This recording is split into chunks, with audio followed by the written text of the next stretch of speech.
بکپکینگ فراتر از یک سفره، سفر خودشناسیه، یه تجربه ارتباط با طبیعته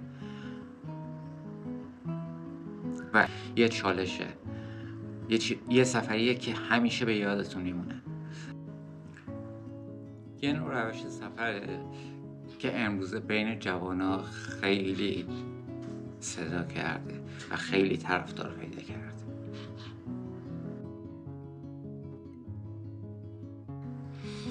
درود بر شما، خوش برگشتید به کانال سفر به همدان.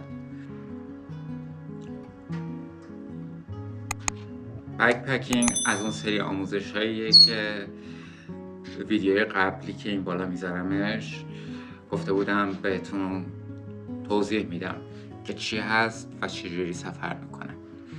بکپکینگ یا همون کوله پشتی با یه کوله پشتی و یه اراده قوی و یه اراده ماجراجویی میرن دنبالش. بکپکینگ این نیست که یه کوله بندازی پشتت بزنی به دل جاده. بکپکینگ پر از تجربه، پر از ماجراجویی جدید و یه عالمه نکته مهم برای برنامه ریزی لازم داره و باید حسابی آماده باشی براش. با روش بکپکینگ ما میخوایم بیشتر با طبیعت و مردم محلی اخت بگیریم و دور از هیاهوی شهر باشیم و تو این روش ما خودمون رو بیشتر میشناسیم.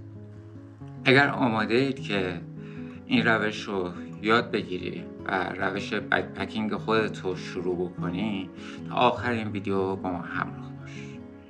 بکپکرها چه کسایی هستن؟ بکپکرها یه آدمای ماجراجو، خلاق، با تجربه و اشتیاق به ماجراجویی و تجربه و کسب تجربه جدید از آدمای جدید و ارتباط با آدمای جدید دارن. اونا دنبال کشف ناشناخته ها و آشنایی با فرهنگ‌های مختلف مردم دارن. یه ویژگی دیگه که داره، بکپکرها اکثرا با هزینه کم و اقتصادی سفر میکنن و با حداقل امکانات سفر میکنن. یه ویژگی خیلی مهمی که بکپکرها دارن، خیلی معاشرتی هن و خیلی خونگرمن. دوست دارن با همه صحبت کنن، گفتگو کنن، ارتباط بگیرن، با آدمای جدید آشنا بشن. توی بکپکرها باید یه سری حساسیت ها و وسواس ها رو کنار بذاریم. تو این سبک اتفاقات غیر منتظره زیاد پیش میاد و خودشون رو با اون شرایط وقف بدن. در نهایت بکپکرها کسایی هستند که عاشق طبیعت و زمین هستن و از همزیستی با زمین و آسمان لذت میبرن. حالا اگه قصد داری بکپکر بشی، این قسمت برنامه ریزی رو با دقت تر گوش بده. این قدم یک بکپکر موفق اینه: طبق منابعی که من بررسی کردم، بکپکرها چند تا مرحله اصلی برای آماده سازی دارن. اولین مرحله کلیدی محدود کردن سفرشونه. 1. زمان. 2. مسافت. حالا زمانشون ممکنه 5 روز باشه. 5 روز روزی چقدر میتونن راه برن؟ بستگی به استقامت بدن و آمادگی جسمانی داره. 5 روز ممکنه روزی 15 کیلومتر یا 5 کیلومتر راه برن. برای کسایی که بار اولشون بکپکر میشن، اینجا روزی 5 کیلومتر، یعنی تا 25 کیلومتری خونه در نظر بگیرن. نزدیکترین جای کمپ که تا 25 کیلومتری خونهشون هست، اونجا رو در نظر بگیرن و حتما جاهایی که میشه کمپ کرد بین نقاط راه، اونا رو علامت بزنن که شبا اونجا کمپ بکنن. بکپکرهای حرفه‌ای یه کاری که میکنن اینه: قبل از اینکه بخوام سفرشون شروع بکنن، 2 ماه 3 ماه قبلش آمادگی جسمانیشون رو بالا میبرن. یعنی تمرین میکنن، پیاده رویشون رو بیشتر میکنن، ورزش هوازیشون رو بیشتر میکنن که بدنشون کشش 1 ماه 2 ماه سفر و راه رفتن توی جاده رو داشته باشه. دوم، حتما مقصد مشخص داشته باشن. مقصد چی باید باشه؟ مقصد یه جایی باید باشه که یه مقصد زیبا باشه، آرامش بخش باشه. میتونه برای بعضی کویر باشه، برای بعضی جنگل باشه، بعضی کوه و آبشار باشه. مقصدی باشه که برای اون زمانی که گذاشتین ارزش قائل بشین و ارزش داشته باشه. اگه گروهی سفر کنید که خیلی بهتره، ولی اگه تنها سفر میکنید خیلی باید بیشتر مواظب خودتون باشید. اگه گروهی سفر میکنید باید با کندترین فردی که با شما داره میاد هماهنگ بشین.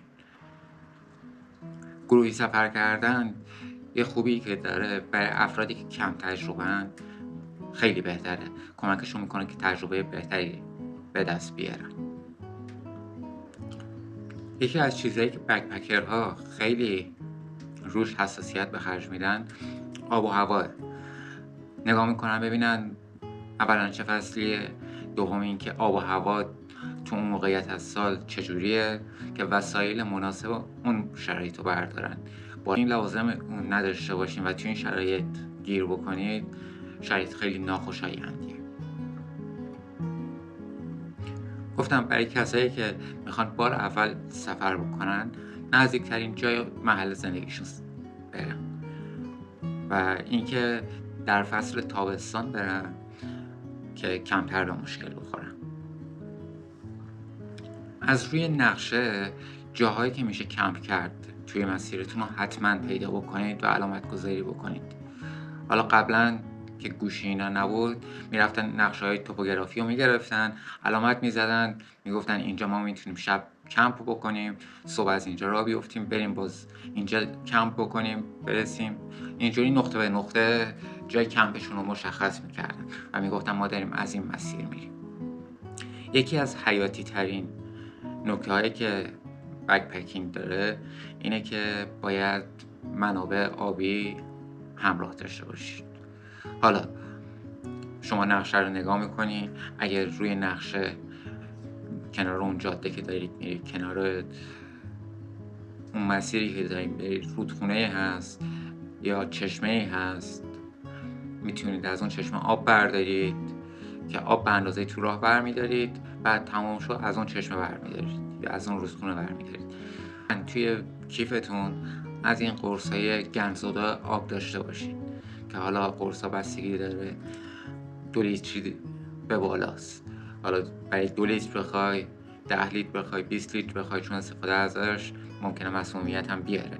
شما برای 2 لیتر باید مثلا همون قرص 2 لیتری رو بریزید، برای 1 لیتر باید نصف قرص رو بریزید. این هم داشته باشید. جزئیات منطقه رو حتما باید بدونید. نقشه‌ای که به دست میارید باید بدونید اونجا چه گیاهانی داره، گیاهان سمی داره، گیاهان قابل استفاده داره و منظرتون چطوریه، ارزش داره یا نه. وضعیت راه رو حتما چک بکنید که وضعیت راه گلالوده، سیل زده است، نمیدونم برف، گیاهان سمیه، گزش گیاهان ممکنه یا جانورایی که تو این مسیر هست.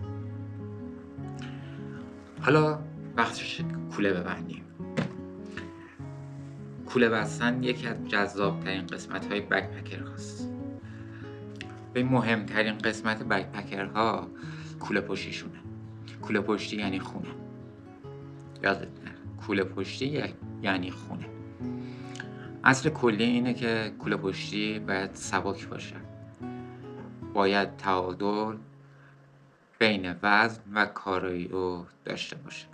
ضرورت رو رعایت بکنید و لیستی از وسایل ضروری رو تهیه بکنید. پشتی، سایز کوله پشتی بستگی به مقدار سفرتون داره. هرچی سفرتون طولانی تر کوله پشتیتون بزرگتر باشه. برای سفرهای 4-5 روزه 35 تا 45 لیتری کافیه، ولی برای سفرهای 10 روز به بالا 65 لیتر کفایت میکنه. باید با دوام باشه، راحت باشه، متناسب با بدن شما باشه. قبل از سفر وزنش رو تست کنید، ببینید میتونید راحت باش راه برید. وزنش نباید بیشتر از 20% وزن بدن خودتون باشه. یعنی اگه 100 کیلویید باید 20 کیلو باشه، بیشتر نباشه. چون میخواین کمپ هم بکنید، چادر حتما یادتون باشه، سبک باشه و ضد آب. بهترین چادرهای 3 فصله که برای اکثر فصل‌ها مناسبه. اگر گروهی میرید که چادر زدن راحت تره و 2 نفر یکی، 3 نفر یکی میتونن یه چادر ببرن.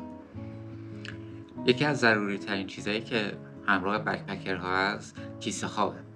برای افراد مبتدی کیسه خواب الیاف مصنوعی راحت تره، ولی افراد حرفه‌ای کیسه خواب پر براشون بهتره، چون کیسه خواب پر نگهداری خاص خودش رو داره، ولی کیسه خواب مصنوعی آنچنان نگهداری نداره.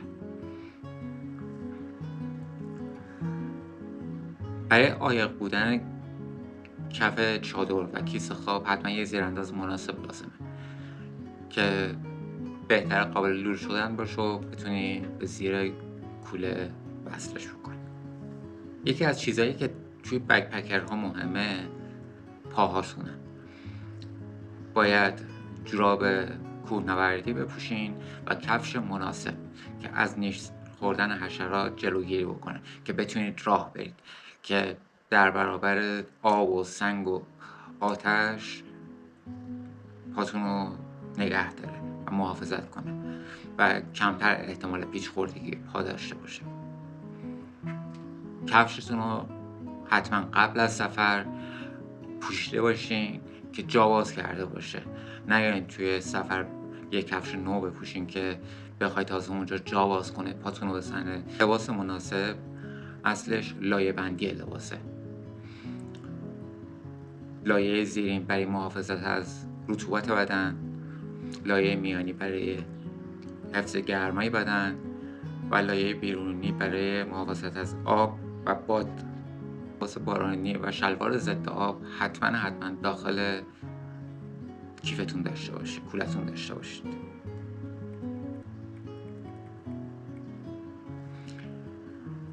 آب حتما همراه خودتون داشته باشید. تصفیه کننده و یا قرص تصفیه آب حتما همراهتون باشه، که چون حتی آب زلال یه چشمه ممکنه آلوده باشه. شما با اون قرص میتونید آب رو ضد عفونی بکنید و یا با اون فیلتر میتونید آب آلوده رو پاک بکنید. غذا حتما پرکالری باشه، مفید باشه، پرپروتئین باشه. غذای خشک به خصوص خرما و آجیلجات خیلی کمک میکنه تو این سفر. برای هر چند روز که سفر برنامه ریزی کردین 1 تا 2 روزم غذا اضافه ببرید. برای اون مشکلاتی گفتم پیش میاد. جعبه کمک‌های اولیه حتما داشته باشید. یک کیت کوچیک هم داشته باشید کفایت میکنه. جعبه کمک‌های اولیه چسب زخم باشه، باند باشه، گاز استریل باشه، یه مسکن باشه، یه پماد ضد حساسیت باشه، یه پماد ضد گزش باشه، یا داروهای شخصی خودتون باشه. لوازم بهداشتی حتما همراه داشته باشه، از دستمال کاغذی گرفته دستمال مرطوب ضد عفونی کننده، مسواک، خمیر دندان، صابون، کرم ضد آفتاب و در نهایت کیسه زباله. چاقو یا ابزار چندکاره حتما داشته باشید داخل کولتون. چراغ قوه و هدلایت با باتری اضافه حتما داشته باشید. اگر شارژی هم هست یه باتری اضافه، یه پاور بانک حتما همراه خودتون داشته باشید. کبریت یا فندک یا آتش زنه. من باشم 3 تاشو میبرم. یک کبریت ضد طوفان میبرم، یک فندک معمولی میبرم، یه آتش زنه مخصوص حالا هوای باد و باران و اینا میبرم. یه مقدار پول و کارت شناسایی. پول نباید تو کارت باشه، پول باید نقد باشه که اگه لازم شد جای خواستید مجوز بگیرید همونجا نقدی پرداخت کنید، چون امکان داره اونجا دست کارت خوان نداشته باشه. و در آخر یه مطالعه در مورد حیوانات و حشرات اون منطقه یه مطالعه بکنید و اطلاعی کسب کنید. ببینید اون منطقه چه حیواناتی داره، ممکنه چه آسیبی بهتون بزنه و چه حشراتی داره، چه نوع نیشی داره که ماده ضد عفونی کننده و ضد نیشش رو حتما همراه خودتون ببرید. حالا کولتون رو پهن بکنید، با لیستتون چک بکنید، ببینید اگه چیزی رو جا گذاشتید برید حتما بیارید بذارید سر جاش که حتما یه کوله منسجم باشه. کولتون هم طوری بچینید که دسترسی به هر وسیله‌ای که خواستین راحت باشه. حالا که میخواین کوله بچینیم دقیقه 90 شاید بگید مثلا یه چیزی اضافه است احتیاجش نداره.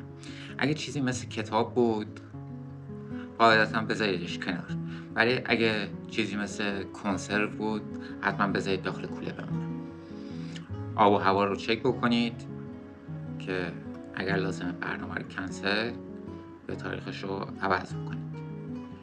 برنامه سفرتون رو حتما با چند نفر در میون بذارید، جزئیات تقریبی مسیر رو بهش بگید، زمان رسیدن بهش بگید و زمان برگشتش رو هم اعلام بکنید.